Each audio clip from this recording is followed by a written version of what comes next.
ഇസ്ലാം Saudi അറേബ്യയുടെ complete ഉപദ്വീപുകൾ പിടിച്ച ശേഷം സിറിയ പിടിച്ചെടുത്തു എന്നുള്ളതാണ്. സൗദി അറേബ്യ പരസ്യ പ്രവാചകന് മുമ്പ് ഒറ്റയാൾക്കും യൂണിഫൈ ചെയ്യാൻ പറ്റിയിട്ടില്ല. No emperor, no Byzantine emperor, no Roman emperor, no Egyptian pharaoh could capture the entire Saudi Arabian peninsula. 18 lakh ചതുരശ്ര കിലോമീറ്ററുള്ള ഇന്ത്യയുടെ 3/2 വിസ്തീർണമുള്ളൊരു ഭൂപ്രദേശമാണ്. പക്ഷേ പരസ്യ പ്രവാചകൻ സ്വർഗാരോഹണം ചെയ്ത് ഒരു കൊല്ലത്തിനകം ദ എൻറ്റയർ 17 രാജ്യങ്ങളെയും യൂണിഫൈ ചെയ്ത് സൗദി അറേബ്യൻ പെനിൻസുലയും തൊട്ടപ്പുറത്തുള്ള സിറിയയും കയ്യിലായി.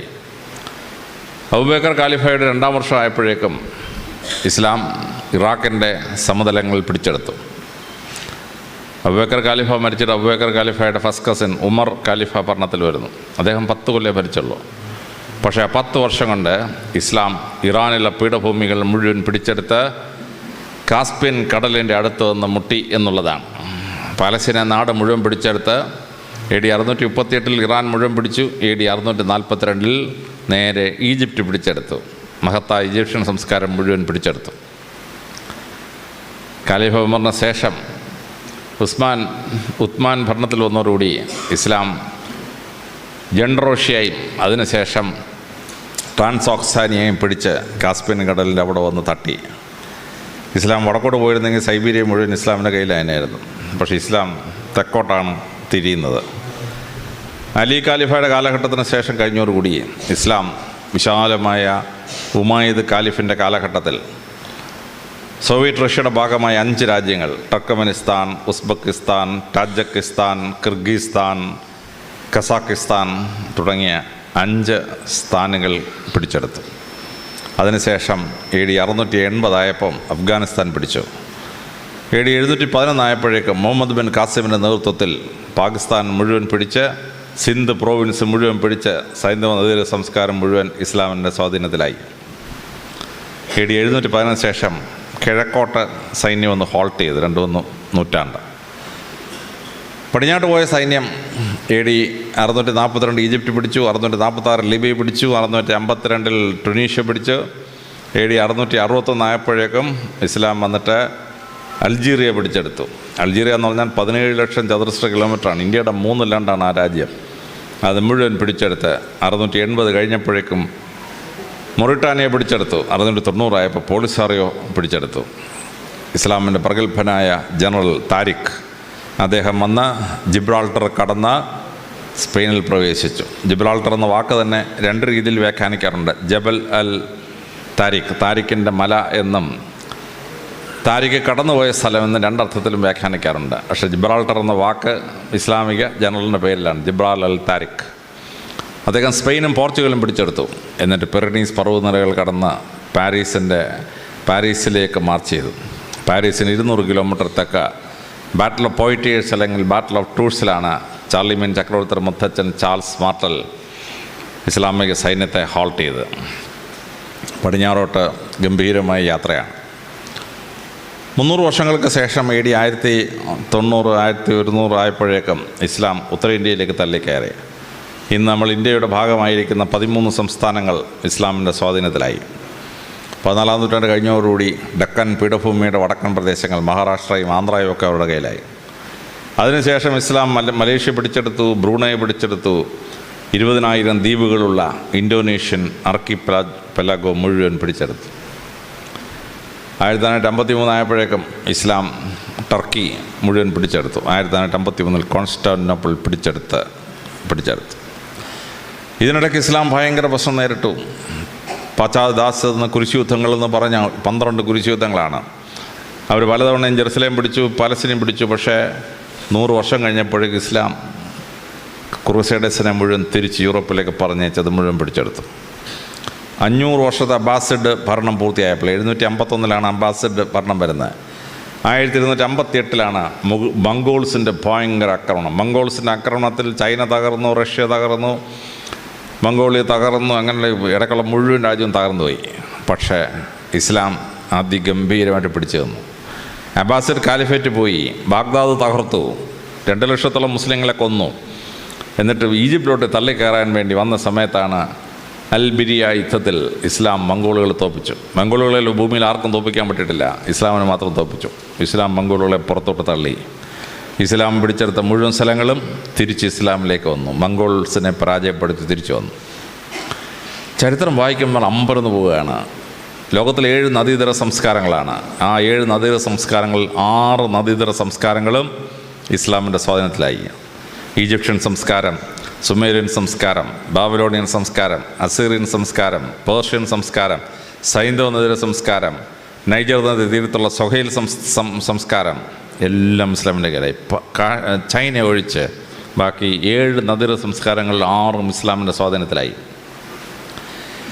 ഇസ്ലാമിൻ്റെ സ്വാധീനത്തിൽ വന്ന രാജ്യങ്ങൾ 69 എണ്ണമാണ്. 69 ഇസ്ലാമിക രാജ്യങ്ങളുണ്ട് ഈ ലോകത്തിൽ. അതിൻ്റെ ആകെ ഏറിയ 3,20,00,000 ചതുരശ്ര കിലോമീറ്ററാണ്. ഇന്ത്യയുടെ ആകെ വിസ്തൃതി 32 ലക്ഷം ചതുരശ്ര കിലോമീറ്ററാണ്. ഇന്ത്യയുടെ 11 ഇരട്ടിയാണ് ഇസ്ലാമിൻ്റെ സ്വാധീനത്തിലുള്ള രാജ്യങ്ങളുടെ വിസ്തൃതി. ഇസ്ലാമിൻ്റെ സ്വാധീനത്തിലുള്ള ജനസംഖ്യ 140 കോടിയാണ്. ഇന്ത്യയുടെ ആകെ ജനസംഖ്യയെക്കാളും 10 കോടി കൂടുതലാണ് ഇസ്ലാം മതത്തിൽ വിശ്വസിക്കുന്നവരുടെ ലോകത്തിലെ അംഗസംഖ്യ. അമേരിക്കയിലെ 2ാമത്തെ വലിയ ജനവിഭാഗമായി ഇസ്ലാം മാറി. പണ്ട് ക്രിസ്ത്യാനികൾ കഴിഞ്ഞ പിന്നെ യഹൂദന്മാരായിരുന്നു. ഇപ്പോൾ യുണൈറ്റഡ് സ്റ്റേറ്റ്സ് ഓഫ് അമേരിക്കയിൽ മാത്രം 6 മില്യൺ 60 ലക്ഷം മുസ്ലിംസ് ഉണ്ട്. They overtaken Jews by around 10 lakh. 50 lakh യഹൂദന്മാരുള്ളപ്പോൾ 60 ലക്ഷം മുസ്ലിങ്ങൾ യുണൈറ്റഡ് സ്റ്റേറ്റ്സ് ഓഫ് അമേരിക്കയിൽ ഉണ്ടെന്നുള്ളതാണ് ഇപ്പോഴത്തെ അവസ്ഥ. പരസ്യപ്രവാചകൻ്റെ ഒരു ജീവിതം 22 വർഷം കൊണ്ട് മറിച്ച ഈ ഭൂവിഭാഗം, അലക്സാണ്ടർ ദ ഗ്രേറ്റ് എന്ന് നമ്മൾ പറയും. അലക്സാണ്ടർ ദ ഗ്രേറ്റ് പിടിച്ച സാമ്രാജ്യത്തിൻ്റെ 8 ഇരട്ടിയാണ് ഇസ്ലാമിൻ്റെ സ്വാധീനത്തിൽ വന്ന രാജ്യങ്ങളുടെ വിസ്തീർണം. അലക്സാണ്ടർ ചക്രവർത്തിയിൽ സാമ്രാജ്യത്തിൽ ആകെയുള്ള ജനസംഖ്യയുടെ 10 ഇരട്ടിയാണ് ഇസ്ലാമിൻ്റെ സ്വാധീനത്തിലുള്ള ജനസമൂഹം. ലോകത്തിൻ്റെ എല്ലാ സ്ഥലത്തും ഇസ്ലാമിൻ്റെ പ്രാർത്ഥന നടന്നുകൊണ്ടിരിക്കുകയാണ്. 5 രേഖാംശങ്ങളിൽ പ്രാർത്ഥന ഇങ്ങനെ നടന്നുകൊണ്ടിരിക്കുകയാണ്. അപ്പോൾ ഭൂമി ഇങ്ങനെ റൊട്ടേറ്റ് ചെയ്യുമ്പോൾ 5 സ്ഥലത്ത് പ്രാർത്ഥന കേൾക്കുന്നതിനാൽ ഇസ്ലാമിൻ്റെ പ്രാർത്ഥന കേൾക്കാത്ത ഒരു സമയം ഭൂമിയിലില്ല. 24 hours കേട്ടുകൊണ്ടിരിക്കുകയാണ്. പരസ്യപ്രവാചകൻ്റെ ഒരു ജീവിതം ലോകത്തെ ഇങ്ങനെ മാറ്റിമറിച്ചത് എങ്ങനെയെന്ന് പഠിക്കുമ്പോഴാണ് നമ്മൾ അത്ഭുതത്തോടുകൂടി ആ ജീവിതത്തെ മനസ്സിലാക്കേണ്ടി വരുന്നത്. പരസ്യപ്രവാചകൻ ലോകത്തെ മാറ്റിമറിച്ചത് ഏറ്റവും ആദ്യത്തേത് ദൈവസങ്കല്പത്തിലുള്ള മാറ്റമായിരുന്നു. ഭൂമിയിൽ ആദ്യമായി മനുഷ്യൻ പ്രകൃതി ശക്തികളെ ആരാധിച്ചിരുന്നു. ഇടി ഒരു ദൈവം, മഴയൊരു ദൈവം, ആകാശം ഒരു ദൈവം, ഇങ്ങനെ പ്രകൃതി ശക്തികളൊക്കെ ദൈവങ്ങളാക്കി മാറിയിരുന്നു. സൂര്യന് ദൈവം, ചന്ദ്രനൊരു ദൈവം, ഇങ്ങനെയായിരുന്നു. ഇങ്ങനെ വിശ്വസിച്ചിരുന്ന ജനസമൂഹം അതിനുശേഷം സൂമോർഫിക് ഗോഡ്സ് എന്ന് പറയുന്ന മൃഗങ്ങളുടെ ഷേപ്പുള്ള ദൈവസങ്കല്പത്തിലേക്ക് മാറി. കാളയൊരു ദൈവം, പശു ഒരു ദൈവം, കുറുക്കനൊരു ദൈവം, ഇങ്ങനെ ഓരോ സ്ഥലത്ത് ദൈവസങ്കല്പത്തിന് സൂമോർഫിക് ഗോഡ്സ് എന്ന് പറയപ്പെടുന്ന ദൈവങ്ങളാണ്.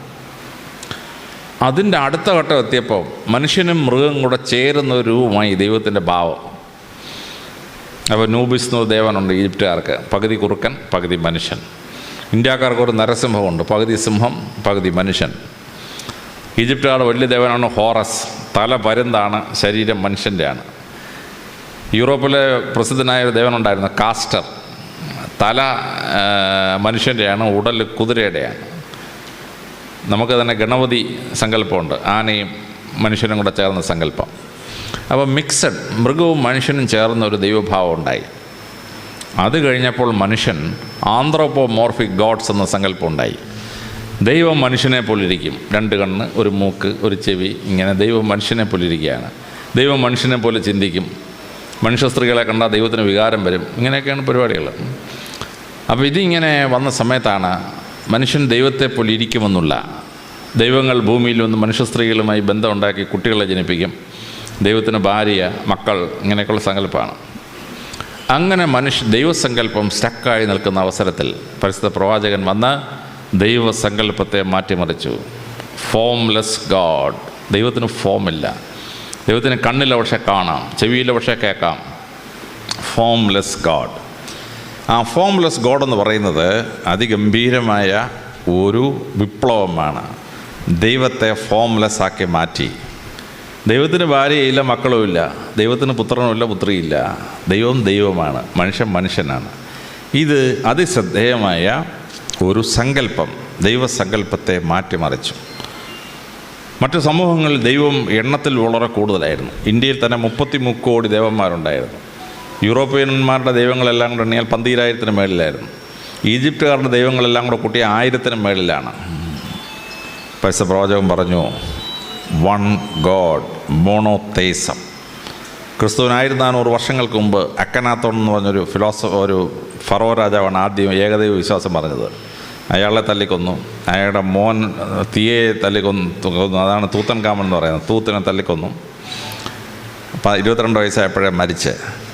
പിന്നെ മൂസ നബി ഏകദൈവ വിശ്വാസം പറഞ്ഞു. പിടിച്ചിരിക്കാൻ പ്രയാസം. പക്ഷെ ലോകചരിത്രത്തിൽ മറ്റുള്ളവരെല്ലാം പരാജയപ്പെട്ടപ്പം ഏകദൈവ വിശ്വാസം, ഭൂമിയിൽ ഒരു ദൈവമേ ഉള്ളൂ, ആ വിശ്വാസത്തിലേക്ക് ലോകത്തെ കൊണ്ടുവന്നത്, ഫോംലെസ് ഗോഡ് എന്ന സങ്കല്പം കൊണ്ടുവന്നത് പരിശുദ്ധ പ്രവാചകൻ്റെ ഈശ്വര സങ്കല്പത്തിലുള്ള അത്യത്ഭുതകരമായ വിപ്ലവമാണ്.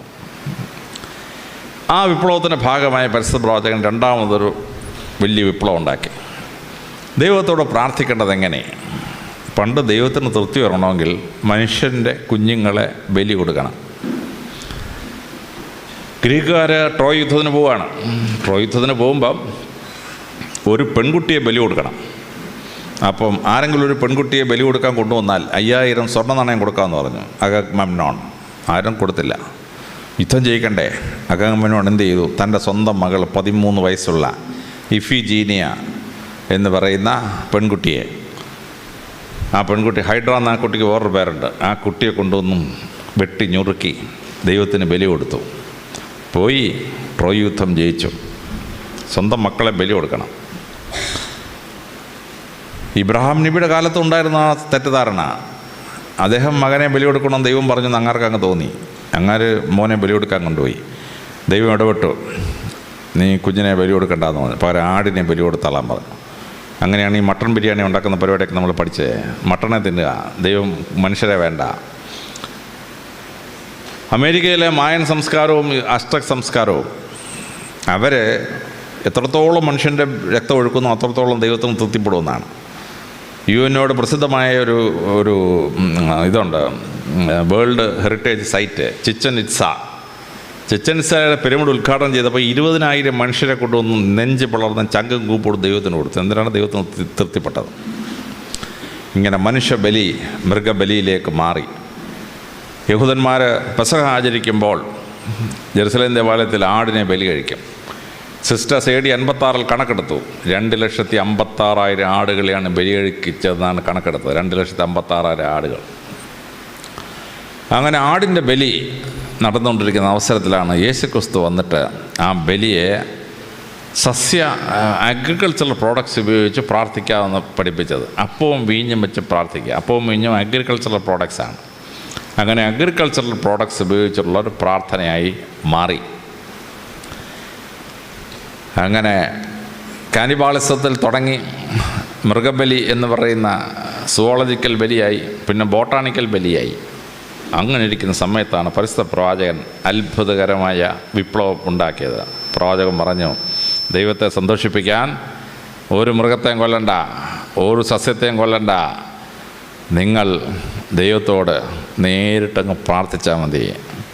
No form of worship, no bloodshed is required. ദൈവത്തോട് പ്രാർത്ഥിക്കാൻ.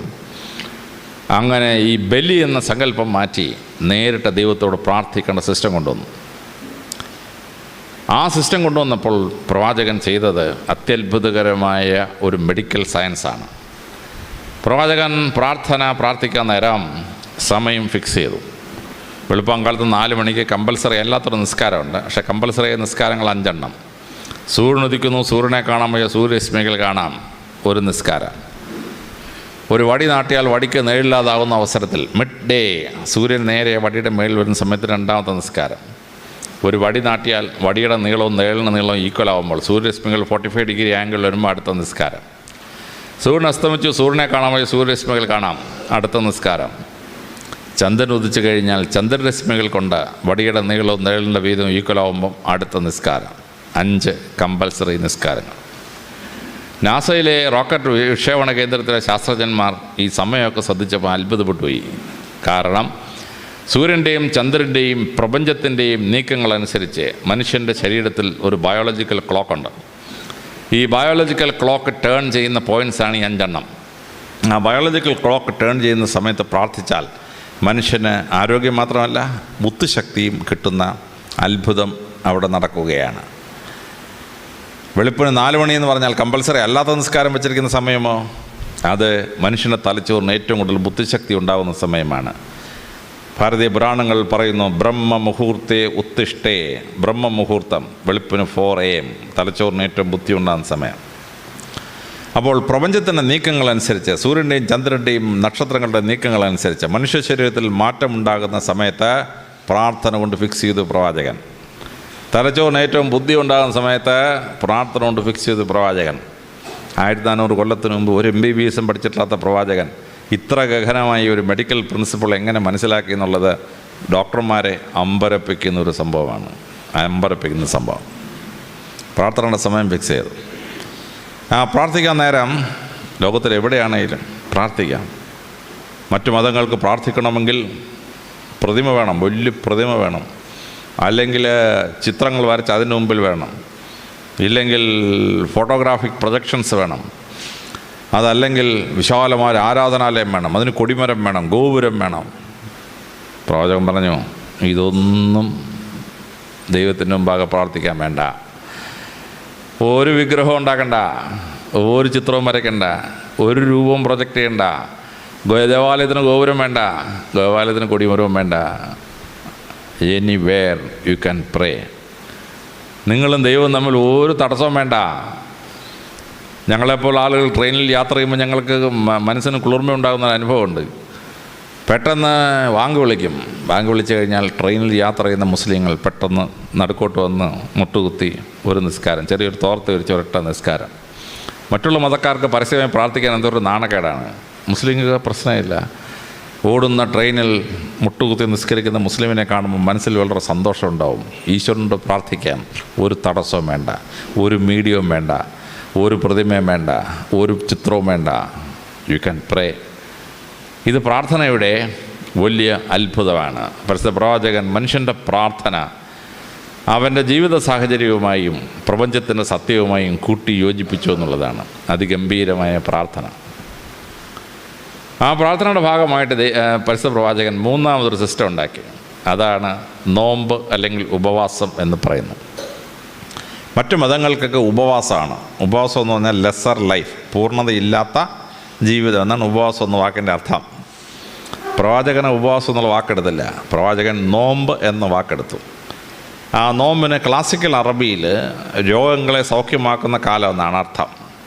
എന്നാൽ കൊളോക്കിയൽ അറബിയിൽ വെയിലത്ത് നിന്ന് തണലത്തേക്ക് മാറി നിൽക്കുന്ന അവസ്ഥ എന്നാണ് ആ വാക്കിൻ്റെ അർത്ഥം. അപ്പോൾ ക്ലാസിക്കൽ അറബിയിലാണെങ്കിലും കൊളോക്കിയൽ അറബിയിലാണെങ്കിലും ആ നോമ്പെന്ന വാക്കിന് ഭയങ്കര അർത്ഥമുള്ളൊരു വാക്കാണ്. അപ്പോൾ മറ്റു മതങ്ങൾ പറഞ്ഞു ഇറച്ചി തിന്നരുത്, മീൻ തിന്നരുത് എന്നൊക്കെ പറഞ്ഞു. പരിശുദ്ധ പ്രവാചകൻ പറഞ്ഞു, നിങ്ങൾ തിന്നുന്ന ആഹാരത്തിലല്ല പ്രശ്നം, നിങ്ങൾ 12 മണിക്കൂർ സൂര്യനുദിച്ച് സൂര്യസ്തമിക്കുന്ന കാലം വരെ പട്ടിണിയിരിക്കണം. ഒന്നും വെള്ളം പോലും അകത്തോട്ട് പോകരുത്. അങ്ങനെ നോമ്പ് അനുഷ്ഠിക്കണം. മറ്റു പല മതക്കാരും മുസ്ലിങ്ങളെ കളിയാക്കാൻ തുടങ്ങി. ഇതെന്തൊരു നോമ്പപ്പ, 12 മണിക്കൂർ പട്ടിണി ഇരിക്കുക, പിന്നെ ബിരിയാണി അടിച്ച് കയറ്റുക, ഇതെന്തൊരു നോമ്പെന്ന്. പക്ഷേ ഇതിൻ്റെ രഹസ്യം എന്താണെന്ന് കണ്ടുപിടിച്ചത് അമേരിക്കയിലെ റോക്കറ്റ് വിക്ഷേപണ കേന്ദ്രത്തിലെ ശാസ്ത്രജ്ഞന്മാരാണ്. ഈ റോക്കറ്റിൽ പോകുന്ന സമയത്ത് വെയ്റ്റ്ലെസ്നെസ്സാണ്, ഗ്രാവിറ്റി ഇല്ലല്ലോ. അതുകൊണ്ട് മനുഷ്യനിങ്ങനെ ഒഴുകി നടക്കും. നമുക്ക് ഇരുന്നൊരു മേശപ്പുറത്ത് നിന്ന് ആഹാരം കഴിക്കാൻ പറ്റില്ല. കാര്യം ആഹാരം ഇങ്ങോട്ട് എടുത്ത ഉടനെ ആഹാരം പറന്നങ്ങ് പോകും. അതുകൊണ്ട് റോക്കറ്റിൽ പോകുന്ന ആളുകൾക്ക് ഈ ആഹാരം ഒരു കുഴലിനകത്ത്, ഇതിനകത്ത് നിറച്ചിട്ട് കുഴലിനകത്ത് കയറ്റി ഞെക്കി ഞെക്കി ഞെക്കി വായിക്കകത്താക്കി ഭക്ഷിക്കണം. അപ്പോൾ ഈ യന്ത്രത്തിനെങ്കിലും എന്തെങ്കിലും കേട് വന്നാൽ ഈ ആൾ പട്ടിണി കിടന്ന് മരിച്ചു പോകും റോക്കറ്റിനകത്ത്. അപ്പോൾ അങ്ങനെ പട്ടിണി കിടക്കേണ്ടി വന്നാൽ എന്ത് സംഭവിക്കും? ഇത് അമേരിക്കയിലെ ശാസ്ത്രജ്ഞന്മാർ ഗവേഷണം നടത്തി. അപ്പോഴാണ് അത്ഭുതകരമായൊരു രഹസ്യം കണ്ടെത്തിയത്. 11.5 മണിക്കൂർ ഒരു മനുഷ്യൻ പട്ടിണി ഇരുന്ന് കഴിഞ്ഞാൽ അവൻ്റെ തലച്ചോറ് കുടലിലേക്കൊരു സന്ദേശം അയക്കും. കാരണം ഈ ആൾ പട്ടിണി കിടന്ന് മരിക്കാൻ പോവുകയാണെന്നും തലച്ചോറ് തെറ്റിദ്ധരിച്ച ശേഷം ഒരു മെസ്സേജ് കുടലിലോട്ട് കൊടുക്കും, ഇവൻ ചാവാൻ പോവാണ്, അതുകൊണ്ട് ഇവനെ രക്ഷിക്കണം. അപ്പോൾ കുടലിൻ്റെ ഇന്നർ ലൈനിങ് പെരിട്ടോണിയം എന്ന് പറയും. ആ പെരിട്ടോണിയത്തിനകത്ത് കണ്ണുകൊണ്ട് കാണാൻ പറ്റത്തില്ല, പക്ഷേ മൈക്രോസ്കോപ്പിക് ക്രാക്ക് വീഴും. എന്നിട്ട് അതിനകത്തൂടെ കുടലിനകത്തോട്ടൊരു എൻസൈം ഊർന്നിറങ്ങും. അത് ശരീരം വലിച്ചെടുത്ത് കഴിഞ്ഞാൽ ശരീരത്തിന് അത്ഭുതകരമായ ശക്തിയും അത്ഭുതകരമായ ഓട്ടോ ഇമ്മ്യൂൺ കപ്പാസിറ്റി, രോഗപ്രതിരോധ ശക്തി വർദ്ധിക്കുന്ന ഒരു ഫിനോമിനൻ ശരീരത്തിലുണ്ടാവും. 11 മണിക്കൂർ പട്ടിണി പറ്റുള്ളൂ. അതുവരെ അതിനിടയ്ക്ക് ഒരു ഗ്ലാസ് വെള്ളം കുടിച്ചാൽ പോയി. അപ്പോൾ അങ്ങനെ 11 മണിക്കൂർ പട്ടിണി ഇരിക്കുമ്പോൾ സംഭവിക്കുന്ന ഈ അത്ഭുതം അമേരിക്കൻ ശാസ്ത്രജ്ഞന്മാർ കണ്ടെത്തി. അപ്പോൾ ശരിക്ക് സൂര്യോദയം മുതൽ സൂര്യാസ്തമനം പട്ടിണി ഇരുന്നാൽ സംഭവിക്കുന്ന എന്തെന്ന് ചോദിച്ചാൽ, അവൻ്റെ ശരീരം പെട്ടെന്ന് ഈ ഓട്ടോ ഇമ്മ്യൂൺ സിസ്റ്റം അലർട്ട് ചെയ്യുന്ന എൻസൈംസ് കുടലിലേക്ക് ഊർന്നിറങ്ങും. അത് വലിച്ചെടുത്ത് കഴിഞ്ഞാൽ ആ മനുഷ്യന് രോഗപ്രതിരോധ ശക്തി വർദ്ധിക്കുകയും ഓർഡിനറി ഇൻഫെക്ഷൻസ് തടയാനുള്ള കപ്പാസിറ്റി കിട്ടുകയും ചെയ്യും. ഇനി അങ്ങനെയുള്ള കപ്പാസിറ്റി കിട്ടുന്നതിൻ്റെ ഭാഗമായി നമുക്ക് ചില പ്രത്യേക രോഗങ്ങളെ റെസിസ്റ്റ് ചെയ്യാൻ പറ്റും. അതിലൊന്നാണ് ക്യാൻസർ. ക്യാൻസർ എന്ന് പറഞ്ഞാൽ ഓട്ടോ ഇമ്മ്യൂൺ കപ്പാസിറ്റി കുറയുമ്പോൾ ശരീരത്തിലെ സെൽ ഡിവിഷൻ അൺകൺട്രോൾഡ് ആകുമ്പോൾ ഉണ്ടാകുന്നൊരു സംഭവമാണ് ഈ ക്യാൻസർ. ശരിക്കും നോമ്പ് നോക്കുന്നൊരു മുസ്ലിമിന് ക്യാൻസർ വരാനുള്ള സാധ്യത വളരെ കുറവാണ്. നിങ്ങൾ RCCയിൽ പോയി ഏറ്റവും കുറവ് ക്യാൻസർ വരുന്ന ആർക്കാണെന്ന് ചോദിച്ചാൽ ഡോക്ടർമാർ എപ്പോഴും പറഞ്ഞുതരും, നെറ്റിയിൽ താഴമ്പുള്ള മുസ്ലിം വളരെ അപൂർവമായിട്ട് ക്യാൻസർ പിടിച്ച് റീജിയണൽ ക്യാൻസർ സെൻ്റർ ചെല്ലാറുള്ളൂ. ഹെറിഡിറ്ററി ക്യാൻസർ ഉണ്ട്, തടയാൻ പറ്റത്തില്ല. അപ്പനും വല്യപ്പനും എല്ലാം ഒരേ ക്യാൻസർ വരികയാണെങ്കിൽ, സ്ത്രീകളുടെ പല തലമുറ ബ്രസ്റ്റ് ക്യാൻസർ വന്നുകൊണ്ടിരിക്കുന്ന തലമുറയാണെങ്കിൽ ആ ഹെറിഡിറ്ററി ക്യാൻസർ വരും. അല്ലാതെ ജീവിതചര്യ കൊണ്ടുണ്ടാകുന്ന ക്യാൻസറുകളുണ്ടല്ലോ, ആ ക്യാൻസർ വളരെ അപൂർവമായിട്ട് നെറ്റിയിൽ താഴമ്പുള്ള നോമ്പ് നോക്കുന്ന ഒരു മുസ്ലിമിന് വരികയുള്ളൂ. എയ്ഡ്സ് രോഗം വരാനുള്ള സാധ്യത വളരെ കുറവാണ്. കാരണം അക്വയർഡ് ഇമ്മ്യൂണിറ്റി ഡെഫിഷ്യൻസിയാണ് എയ്ഡ്സ്. ആ ഇമ്മ്യൂണിറ്റി ശക്തിപ്പെടുന്നതുകൊണ്ട്, നോമ്പ് നോക്കുമ്പോൾ ശക്തിപ്പെടുന്നതുകൊണ്ട് സാധാരണ ഒരു എയ്ഡ്സ് പിടിക്കുകയില്ല. എന്ന് പറഞ്ഞ് മോശം പെണ്ണുങ്ങളുടെ കൂടെയൊക്കെ പോയാൽ പിടിക്കുകയോ അത് വേറെ കാര്യമെങ്കിലും, ഈ അല്ലാതുള്ള എയ്ഡ്സ് ഉണ്ട്, ഈ ഇമ്മ്യൂണിറ്റി കുറഞ്ഞുണ്ടാകുന്ന എയ്ഡ്സ്, ആ എയ്ഡ്സ് ഉണ്ടാവില്ല നോമ്പ് നോക്കുന്ന ഒരു മുസ്ലിമിന്. 1400 കൊല്ലത്തിന് മുമ്പ് ഒരു MBBS പഠിക്കാത്തൊരു പ്രവാചകൻ എങ്ങനെ ഇങ്ങനൊരു മെഡിക്കൽ പ്രിൻസിപ്പിൾ കണ്ടുപിടിച്ചു എന്ന് ഡോക്ടർമാർ അമ്പരന്ന് പോവുകയാണ്. അത്ഭുതകരമാണ്. എൻ്റെ വീട്ടിൽ എൻ്റെ ഭാര്യ കറക്റ്റ് റംസാൻ നോമ്പ് നോക്കും. മുസ്ലിമൊന്നുമല്ല, സത്യ ക്രിസ്ത്യാനിയാണ്. എൻ്റെ അനിയൻ ജേക്കബ് എഞ്ചിനീയറാണ്, നല്ല പോലെ റംസാൻ നോമ്പ് നോക്കും. എൻ്റെ അനുജൻ്റെ ഭാര്യ MD ഡോക്ടറാണ്, തിരുവനന്തപുരം സെക്രട്ടറിയിലെ ചീഫ് മെഡിക്കൽ ഡോക്ടറാണ്. പക്ഷേ കറക്റ്റായിട്ട് റംസാൻ നോമ്പ് നോക്കും. അപ്പോൾ എൻ്റെ ഭാര്യയും എൻ്റെ അനിയനും എൻ്റെ സിസ്റ്ററിലൊക്കെ നോമ്പ് നോക്കുന്നത് അതിൻ്റെ മെഡിക്കൽ തത്വം മനസ്സിലാക്കിയതുകൊണ്ടാണ്. മുസ്ലിങ്ങൾ ആഘോഷിക്കുന്ന സമയത്ത് തന്നെ അവരും നോമ്പ് ആചരിക്കാം. എനിക്കിത് ആചരിക്കണമെന്ന് ആഗ്രഹമുണ്ട്. പക്ഷേ 2-3 ദിവസം പിടിച്ചിരിക്കും, 4-ാം ദിവസം ഞാൻ കഴിച്ചു. എന്നെ കൊണ്ട് നിവർത്തിയില്ല. 12 മണിക്കൂർ പട്ടിണി ഇരിക്കാൻ വയ്യ. പക്ഷേ അതിൻ്റെ മെഡിക്കൽ പ്രിൻസിപ്പിൾ വളരെ ശ്രേഷ്ഠമാണ്. ഒരുപാട് ഹിന്ദുക്കളും മുസ്ലിങ്ങളും റംസാൻ നോമ്പ് നോക്കുന്നുണ്ട്. അതിൻ്റെ മെഡിക്കൽ പ്രിൻസിപ്പിൾ മനസ്സിലാക്കിയിട്ട് നടക്കുന്നൊരു സംഭവമാണ്. അപ്പോൾ പ്രാർത്ഥനയുടെ ഭാഗമായി നോമ്പ് ഫിക്സ് ചെയ്തപ്പോൾ പരിശുദ്ധ പ്രവാചകൻ അത്ഭുതകരമായൊരു പ്രിൻസിപ്പിൾ അതിൻ്റെ ഭാഗമായി ചേർത്ത് നമുക്ക് തന്നിരിക്കുകയാണ്. ഈശ്വരവിശ്വാസവും പ്രാർത്ഥനയും വളരെ സിംപ്ലിസ്റ്റിക്കായി മനുഷ്യനും ദൈവവും തമ്മിലുള്ള ബന്ധമായി വ്യാഖ്യാനിച്ച് വിപ്ലവകരമായ മാറ്റം വരുത്തി പ്രവാചകൻ. 4-മതായി പ്രവാചകൻ ചെയ്തത് മതപരമായ ആഘോഷങ്ങൾക്ക് കൊടുത്ത രൂപാന്തരമാണ്. ആണ്ടിൽ 2 ഈദ് വരും.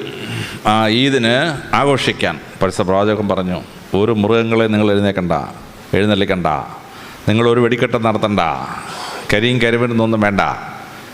മൃഗങ്ങൾ എഴുന്നള്ളിക്കാനാണെങ്കിൽ പരിശുദ്ധ പ്രവാചകൻ ഉത്തരവിട്ടാൽ അറബി ദേശത്തെ ഒട്ടകങ്ങളെല്ലാം വരട്ടെ മാർച്ചിനെന്ന് പറഞ്ഞാൽ 15,000 ഒട്ടകം വന്നതിനായിരുന്നു മാർച്ചിന്. നമ്മൾ ആന എഴുന്നള്ളിക്കുന്ന ഒട്ടകത്തെ എഴുന്നള്ളിച്ചൂടെ? പ്രവാചകൻ പറഞ്ഞു, മൃഗങ്ങൾ എഴുന്നള്ളിക്കുക അല്ല മനുഷ്യൻ്റെ ഫെസ്റ്റിവൽ. മനുഷ്യൻ്റെ ഫെസ്റ്റിവലിന് വെടിമരുന്ന് പൊട്ടിക്കുകയല്ല വേണ്ടത്. മനുഷ്യൻ്റെ ഫെസ്റ്റിവലിന് നിങ്ങൾ ഈദ് ആഘോഷിക്കണമെങ്കിൽ മധുരം ഉണ്ടാക്കി ആ മധുരം കൊണ്ടുപോയി അയലോകത്തെ ജനങ്ങളെ കൊടുത്ത് അവരെ തൃപ്തിപ്പെടുത്തി ഒന്ന് സന്തോഷിപ്പിച്ച ശേഷം നിങ്ങൾ വന്ന് നോമ്പാചരിക്കുക, ഈദ് ആഘോഷിക്കുക. ആ ഈദ് ആഘോഷിക്കുന്നതിൻ്റെ ഭാഗമായി മനുഷ്യർ ഈ മധുരം കൊടുക്കാൻ തുടങ്ങി. ഈജിപ്തിലും എത്യോപ്യയിലും ഒക്കെ മനുഷ്യർക്ക് മധുരം എന്നുള്ള വാക്കാണ് ഹലാവ. അവർ ഹലാവ ഉണ്ടാക്കി മനുഷ്യർ കൊണ്ട് കൊടുത്ത് സന്തോഷിപ്പിച്ച് തിരിച്ചു വരും. ആ ഹലാവ കേരളത്തിൽ വന്ന് നമ്മളതിനെ ഹൽവയാക്കി മാറ്റി അങ്ങനെ ഹൽവ ഉണ്ടാക്കാൻ തുടങ്ങി. ഇപ്പോൾ ലോകത്തിലെ ഏറ്റവും ബെസ്റ്റ് ഹൽവ കോഴിക്കോടൻ ഹൽവയും പൊന്നാനി ഹൽവയാണ്. ഇപ്പോൾ ഈജിപ്തുകാരനോ എത്യോപ്യക്കാരനോ ഹൽവ അതിനുണ്ടെങ്കിൽ നമ്മൾ അങ്ങോട്ട് കൊടുക്കണം ഹൽവ. അതാണ് ഹൽവയ്ക്കുണ്ടായ രൂപാന്തരം. അഫ്ഗാനിസ്ഥാനിലും പാകിസ്ഥാനിലുമൊക്കെ മധുരം എന്ന വാക്ക് അവരുടെ ഭാഷയിൽ അത് ജിലേബ് എന്നാണ് വാക്ക്. അവർ ജിലേബ് ഉണ്ടാക്കി കൊടുക്കാൻ തുടങ്ങി. ആ ജിലേബ് ഇന്ത്യയിൽ വന്നപ്പോൾ ജിലേബി എന്നായി. മധുരം കൊടുത്തിട്ട് ദൈവത്തെ ഉത്സവം ആഘോഷിച്ചാണ്. തുർക്കികൾ പറഞ്ഞു, മധുരം മാത്രം കൊടുത്തിട്ട് എന്ത് കാര്യം, വയറ് നിറയണ്ടേ? തുർക്കികൾ ഈദ് ആഘോഷിക്കാൻ വേണ്ടി ആട്ടിറച്ചിയും ചോറും കൂടെ ചേർത്തൊരു സാധനം ഉണ്ടാക്കി. അതിനെ അവർ വിളിച്ച പേരാണ് ഈദ് അൽ ബിരിയാം. തുർക്കി ഭാഷയിൽ ബിരിയാം എന്ന് പറഞ്ഞാൽ സന്തോഷം, ഈദിൻ്റെ സന്തോഷം, ഈദ് അൽ ബിരിയാം. അങ്ങനെ ഈദ് അൽ ബിരിയാം ബോംബെയിലെത്തിയപ്പോൾ ഇത് ബിരിയാമിയായി. കേരളത്തിൽ വന്നപ്പോൾ നമുക്ക് ഇഷ്ടമുള്ള സാധനം ആണി അതിൻ്റെ കൂടെ ചേർത്ത് അങ്ങനെ ബിരിയാണി എന്നാക്കി മാറ്റിക്കളഞ്ഞു. നല്ലൊരു വാക്കിനെ, സന്തോഷം എന്നുള്ള വാക്കിനകത്ത് ആണി ചേർക്കാൻ മലയാളിക്കുള്ളത് വേറെ ആർക്കുണ്ടെങ്കിലും പറ്റുക. അങ്ങനെ തുർക്കികൾ ഈദ് ആഘോഷിക്കാൻ വേണ്ടി ആട്ടിറച്ചിയും ചോറും ഉപയോഗിച്ചിട്ടാണ് ഈ ബിരിയാണി ഉണ്ടാക്കുക. മലയാളികൾ എന്ത് ചെയ്തു, എക്സ്പെരിമെൻ്റ് ചെയ്യാൻ തുടങ്ങി. അവൻ കപ്പ ബിരിയാണി, ചക്ക ബിരിയാണി, മീൻ ബിരിയാണി. ഇന്നാളെ ഞാൻ വടക്കോട്ട് പോയ സമയത്ത് രാത്രി 9 മണി കഴിഞ്ഞ് പോയി. ഹോട്ടൽ അടച്ചു പോലെ എന്ന് വെച്ചൊരു ഹോട്ടലിൽ കയറി. ഞാൻ ഇവിടെ ഉണ്ടോ എന്ന് ചോദിച്ചു. അവൻ പറഞ്ഞു വെണ്ടയ്ക്ക ബിരിയാണി ഉണ്ടെന്ന് പറഞ്ഞു. തുർക്കികൾ പോലും സ്വപ്നം കണ്ടുണ്ടാവില്ല വെണ്ടയ്ക്ക ബിരിയാണി ഉണ്ടാക്കാം. അത് മലയാളികളുടെ പരിപാടിയാണ്. അപ്പോൾ മനുഷ്യന് വയറുന്ന വെച്ച് ആഹാരം കൊടുക്കുക, അവന് മധുരം കൊടുക്കുക. അങ്ങനെ വേണം മതപരമായ ആഘോഷങ്ങൾ നടത്താൻ. അല്ലാതെ ആനയെ കൊണ്ടൊന്ന് ഉത്സവം നടത്തി എൻ്റെ ആന വേണമെങ്കിൽ 4 ചവിട്ടിക്കൊന്ന് വെടിക്കെട്ട് നടത്തി വെടി പൊട്ടി 102 ചാവുക, ഇങ്ങനെയൊക്കെയാണോ ഉത്സവം? പ്രവാചകൻ പറഞ്ഞു പാടില്ല. മതപരമായ ഉത്സവം മനുഷ്യനെ സന്തോഷിപ്പിക്കുന്ന, അവൻ്റെ ആഹാരം പരിപോഷിപ്പിക്കുന്ന ഒന്നായിരിക്കണം ആഘോഷം. ഈദ് ആഘോഷിക്കാൻ വേണ്ടി പരിശുദ്ധ പ്രവാചകൻ 12 നിയമം ഉണ്ടാക്കി. ഓരോ നിയമവും എത്ര ശ്രദ്ധേയമാണെന്ന് നമ്മൾ ആലോചിക്കുമ്പോഴാണ് മനസ്സിലാവുന്നത്. ഈദ് ആഘോഷിക്കാൻ പരിശുദ്ധ പ്രവാചകൻ പറഞ്ഞു, മേൽക്കൂരയുള്ള ഒരു സ്ഥലത്തും ഈദ് ആഘോഷിച്ചേക്കരുത്. ഈദ് ഗാഹിൽ പോയി, ഓപ്പൺ സ്പേസിൽ പോയി ഈദ് ആഘോഷിച്ചോണം. അള്ളാഹുവും മനുഷ്യനും തമ്മിൽ ഒരു ബാരിയറും പാടില്ല, ഒരു തടസ്സവും പാടില്ല. റൂഫുള്ള സ്ഥലത്ത് വെച്ചിട്ട് ഈദ് ആഘോഷിക്കരുത്. മനുഷ്യൻ നേരെ ദൈവത്തോട് പ്രാർത്ഥിക്കണം. No barriers in between. പരിശുദ്ധ പ്രവാചകൻ പറഞ്ഞു, ഈദ് ആഘോഷിക്കണമെങ്കിൽ മണ്ണിൽ ചവിട്ടുന്ന ഈദ് ആഘോഷിക്കണം. ഒരു ചെരുപ്പും കാലിലെങ്ങും പാടില്ല. മനുഷ്യൻ മണ്ണാണ്, അവൻ മണ്ണിലേക്ക് പോകും. ആ മണ്ണിൽ ചവിട്ട് നിന്നിട്ട് ഞാൻ ആരാണെന്ന് മനസ്സിലാക്കിയിട്ട് വേണം അവൻ ഈദിന് പ്രാർത്ഥിക്കാൻ. വേറും മണ്ണിൽ ചവിട്ടി വേണം അവൻ പ്രാർത്ഥിക്കാൻ. പരിശുദ്ധ പ്രവാചകൻ പറഞ്ഞു, ഈദ് ആഘോഷിക്കാൻ പോകുമ്പോൾ ആ പോകുന്ന വഴി കൂടെ തിരിച്ചു വരരുത്. പോകുന്ന വഴി കൂടെ തിരിച്ചു പോയവൻ തന്നെ തിരിച്ചു വന്നേ. ഈദ് പ്രാർത്ഥിച്ചു കഴിഞ്ഞാൽ man should be completely transformed as a new human being. അതുകൊണ്ട് ഒരു വഴി കൂടെ ഈദിന് പോയാൽ വേറൊരു വഴി കൂടെ കറങ്ങിയിട്ടേ വീട്ടിലെത്താവും. He shall be completely transformed. Eid ആഘോഷിക്കാൻ പരിശുദ്ധ പ്രവാചകൻ ഉണ്ടാക്കിയ 12 നിയമങ്ങൾ വായിച്ച് ഞാൻ അത്ഭുതപ്പെട്ടു പോയി. എന്തൊരു ശാസ്ത്രീയമായ, എന്തൊരു ഒരു വ്യക്തമായ പ്രിൻസിപ്പിളിലാണ് ഒരു ഈദ് ആഘോഷിക്കാൻ പരിശുദ്ധ പ്രവാചകൻ ലോകത്തെ പഠിപ്പിച്ചത്. ലോകത്തിലേതെങ്കിലും മതം ഇങ്ങനെ സിംപ്ലിസ്റ്റിക്കായി മറ്റാർക്കും പരിക്ക് പറ്റാത്ത സന്തോഷിപ്പിക്കുന്നൊരു ഉത്സവം ഓർഗനൈസ് ചെയ്തിട്ടുണ്ടോ? ഇല്ല. അവിടെയാണ് ഈദ് ആഘോഷിക്കാൻ പരിശുദ്ധ പ്രവാചകൻ ഉണ്ടാക്കിയ 12 നിയമങ്ങളും നമ്മളെ അത്ഭുതപ്പെടുത്തുന്നത്. മതത്തിൻ്റെ ആഘോഷങ്ങൾക്ക് പ്രവാചകൻ മാറ്റം വരുത്തി. 5-മതായ പരിശുദ്ധ പ്രവാചകൻ ചെയ്തത് വളരെ ശ്രദ്ധേയമായ ഒരു തത്വമാണ് മനുഷ്യാവകാശം. മനുഷ്യൻ മനുഷ്യനായി ഭൂമിയിൽ മറ്റുള്ളവരെ കാണണം. ഉച്ചനീചത്വങ്ങൾ പാടില്ല. പരിശുദ്ധ പ്രവാചകൻ ആ മനുഷ്യത്വം എന്താണെന്ന് ലോകത്തെ പഠിപ്പിച്ചു. പരിശുദ്ധ പ്രവാചകൻ ശിഷ്യന്മാരിങ്ങനെ ഇരിക്കുമ്പോൾ ഒരു യഹൂദൻ മരിച്ചവൻ്റെ ഡെഡ് ബോഡി ഇങ്ങനെ വരികയാണ്. പരിശുദ്ധ പ്രവാചകൻ നേരെ പോയി തലക്കെട്ടെടുത്ത് മാറ്റി അതിനെ വണങ്ങി ശേഷം തിരിച്ചു വന്നു. അബൂബക്കർ 1-ാമത്തെ ഖലീഫയാണ്. അദ്ദേഹം ചോദിച്ചു, എന്ത് അങ്ങ് കാണിച്ച അതൊരു യഹൂദൻ്റെ ഡെഡ് ബോഡിയല്ലേ, അതിനെ പോയി വന്ദിക്കുമോ? പരിശുദ്ധ പ്രവാചകൻ പറഞ്ഞു, അബൂബക്കറെ, അതൊരു യഹൂദൻ്റെ ഡെഡ് ബോഡി അല്ല, ഒരു മനുഷ്യൻ്റെ ശവശരീരമാണ്. അതിനെ ബഹുമാനിക്കണം. അതാണ് നിങ്ങൾ ചെയ്യേണ്ടത്, മനുഷ്യനെ ബഹുമാനിക്കണം. ഇന്നൊരു ശവശരീരം പോകുമ്പോൾ ഒരു സബ് ഇൻസ്പെക്ടർ വണ്ടിയും കൊണ്ട് വന്നാൽ സബ് ഇൻസ്പെക്ടർ വണ്ടി നിർത്തി ഇറങ്ങി അതിന് ഉപചാരം അർപ്പിക്കും. വെട്ടി ഞുറുക്കി ഒരു ശരീരം കിടക്കുകയാണ്. ഞങ്ങളവിടെ പോയി ഇൻക്വസ്റ്റും പോസ്റ്റ്മോർട്ടം ചെയ്യാൻ ചെല്ലുമ്പോൾ ആദ്യം ഞങ്ങൾ തൊപ്പി പൊക്കി ബോഡിയെ വന്നിച്ച ശേഷം തിരിച്ച് തൊപ്പി വെച്ചിട്ടേ തുടങ്ങുള്ളൂ പരിപാടി. ശവശരീരത്തെ വന്ദിക്കാൻ പോലീസിനെ പഠിപ്പിച്ചത് പരിശുദ്ധ പ്രവാചകനാണ്. പരിശുദ്ധ പ്രവാചകൻ തലക്കെട്ടെടുത്ത് ശവത്തെ വന്ദിച്ചതാണ് പോലീസിനെ പഠിപ്പിച്ച സംഭവം. ബാച്ചുകളായുള്ള സബ് ഇൻസ്പെക്ടർമാർക്ക് ഞാൻ ക്ലാസ് എടുക്കുമ്പം ശവശരീരത്തെ വന്ദിക്കാൻ പ്രവാചകൻ പഠിപ്പിച്ച് എങ്ങനെയാണെന്ന് ഈ സർവ്വ കേരളത്തിലെ മുഴുവൻ SI-മാരെ ഞാൻ ക്ലാസ് എടുത്തിട്ടുണ്ട്. ശവശരീരത്തെ വന്ദിക്കണം. മരിച്ചു കഴിഞ്ഞാൽ പോലും മനുഷ്യാവകാശങ്ങൾ അവർക്ക് ഉറപ്പുള്ളതാണ്. പരിശുദ്ധ പ്രവാചകനെ അദ്ദേഹത്തിൻ്റെ അമ്മയുടെ വീട്ടിൽ പോയി പ്രവാചകൻ. അമ്മ വീട്ടുകാരെല്ലാം കൂടെ കല്ലെറിഞ്ഞ് പ്രവാചകന് പരിക്ക് പറ്റി രക്തം ഒലിച്ചുകൊണ്ടൊരു മരത്തിന് ചോട്ടിപ്പോയി നിൽക്കുകയാണ് പ്രവാചകൻ. അപ്പോൾ ദൈവത്തിൻ്റെ മാലാഖ പ്രത്യക്ഷപ്പെട്ടു. പ്രവാചക, ഇവരെ അങ്ങ് സംഹരിച്ചേക്കട്ടെ എന്ന് ചോദിച്ചു. പ്രവാചകൻ പറഞ്ഞു, അള്ളാഹു അങ്ങ് പരമകാരുണികനാണ്, അങ്ങ് കരുണയാണ് കാണിക്കേണ്ടത്. ഇവർക്കിപ്പോൾ ഞാൻ പ്രസംഗിക്കുന്നത് മനസ്സിലാവുന്നില്ല, അതുകൊണ്ട് അവരെന്നെ കല്ലെറിഞ്ഞെന്നുള്ളേ ഉള്ളൂ. ഏതാനും വർഷത്തിന് ശേഷം അവർക്ക് സത്യമൊക്കെ മനസ്സിലാവും, അവരിഞ്ഞ് വന്നോളൂ എന്ന് പറഞ്ഞു. മാലാഖ ചോദിച്ചപ്പോൾ സാധാരണ മനുഷ്യനാണെങ്കിൽ അവന്മാരെല്ലാം ഒന്ന് ശരിയാക്കേക്കാൻ പറഞ്ഞതിനായിരുന്നു. പ്രവാചകൻ പറഞ്ഞു, നോ, പരമാവനായ അള്ളാഹു കരുണ വേണം മനുഷ്യനോട് കാണിക്കാൻ. അവർ കുറച്ച് കഴിയുമ്പോൾ സത്യം മനസ്സിലാകുമ്പോൾ തിരിച്ചു വന്നോളും. മനുഷ്യത്വപരമായി അവരോട് ഡീൽ ചെയ്യാൻ പറഞ്ഞു. പരസ്യ പ്രവാചകൻ സ്വർഗാരോഹണം ചെയ്യുന്നതിന് മുമ്പ് ചെയ്തൊരു പ്രസംഗമുണ്ട്. ആരെങ്കിലും വായിച്ചിട്ടില്ലെങ്കിൽ അത് വായിക്കണം. മനുഷ്യത്വത്തിൻ്റെ പരമകാരുണ്യ ഭാവമാണ്. അറബിയെന്നോ അറബി അല്ലാത്തവനെന്നോ, വെളുത്തവനെന്നോ കറുത്തവനെന്നോ, ഉന്നതകുല ജാതനെന്നോ ഉന്നതകുല ജാതൻ അല്ലെന്നോ ഉള്ള ഭൂമിയിൽ മനുഷ്യൻ്റെ യാതൊരു ക്ലാസിഫിക്കേഷനും മനുഷ്യനും തമ്മിൽ പാടില്ല. എല്ലാവരും തുല്യരാണ്. ലോകത്തിൽ ആദ്യമായി മനുഷ്യർ തുല്യരാണെന്ന വലിയ തത്വം ഫ്രഞ്ച് വിപ്ലവം ഉണ്ടാവുന്നതിന് ഒരു 1200 വർഷത്തിന് മുമ്പ് പ്രവാചകൻ്റെ ഫെയർവെൽ സ്പീച്ചാണ്. സ്വർഗാരോഹണം ചെയ്യാൻ പാടില്ല, അതിന് മുമ്പ് ലാസ്റ്റ് പ്രവാചകൻ്റെ പ്രസംഗമാണ്. ഒരു തരത്തിലുള്ള ഉച്ചനീചത്വങ്ങളും മനുഷ്യർ തമ്മിൽ പാടില്ല. നിങ്ങൾ ഏകോദര സഹോദരങ്ങളെപ്പോലെ ഈ ഭൂമിയിൽ ജീവിക്കണം. അത് പറഞ്ഞിട്ടാണ് പ്രവാചകൻ സ്വർഗാരോഹണം ചെയ്തത്. ലോകത്തിലെ എല്ലായിടത്തും ജാതി ഇന്ത്യ ഉണ്ടാക്കി. ഈജിപ്തുകാർക്ക് 4 ജാതി, ബാബിലോണുകാർക്ക് 4 ജാതി. കേരളത്തിൽ ഇന്ത്യയിലെ ബ്രാഹ്മണൻ, ക്ഷത്രിയൻ, വൈശ്യൻ, ശൂദ്രൻ, പിന്നൊരു പഞ്ചവൻ, 5 ഗ്രൂപ്പാണ്. ചൈനക്കാർക്ക് 4 ജാതി. പ്രവാചകൻ പറഞ്ഞു, ജാതി എന്നൊരു സാധനം പാടില്ല. ഇന്നിവിടെ പ്രാർത്ഥനയിൽ പറഞ്ഞ ഭാഗമാണത്. പ്രവാചകൻ പറഞ്ഞ്, നിങ്ങളുടെ ഇടയ്ക്ക് ഞാൻ ക്ലാസിഫിക്കേഷൻ ഉണ്ടാക്കിയിട്ടുണ്ട്, പക്ഷേ ഒരേ ആദത്തിൻ്റെയും ഔവയുടെയും സന്ധി പരമ്പരകളിൽ ഭൂമിയിലെ മനുഷ്യർ മുഴുവൻ, അതിനകത്ത് യാതൊരു വ്യത്യാസവും ഈശ്വരൻ കൽപ്പിച്ചിട്ടില്ല. ഏകോദര സഹോദരങ്ങളോട് ജീവിക്കണം. പിന്നെ നിങ്ങളെ തിരിച്ചറിയാൻ വേണ്ടി ചില ക്ലാസിഫിക്കേഷനൊക്കെ ഉണ്ട്. പക്ഷേ നിങ്ങളെല്ലാം ഒരപ്പൻ്റെ അമ്മയുടെ മക്കളാണെന്ന് നിങ്ങൾ ധരിച്ചു കൊള്ളണം. അതാണ് പരിശുദ്ധ ഖുർആൻ പഠിപ്പിച്ചത്. അതാണ് പ്രവാചകൻ ഫെയർവെൽ സ്പീച്ചിൽ പഠിപ്പിച്ചത്.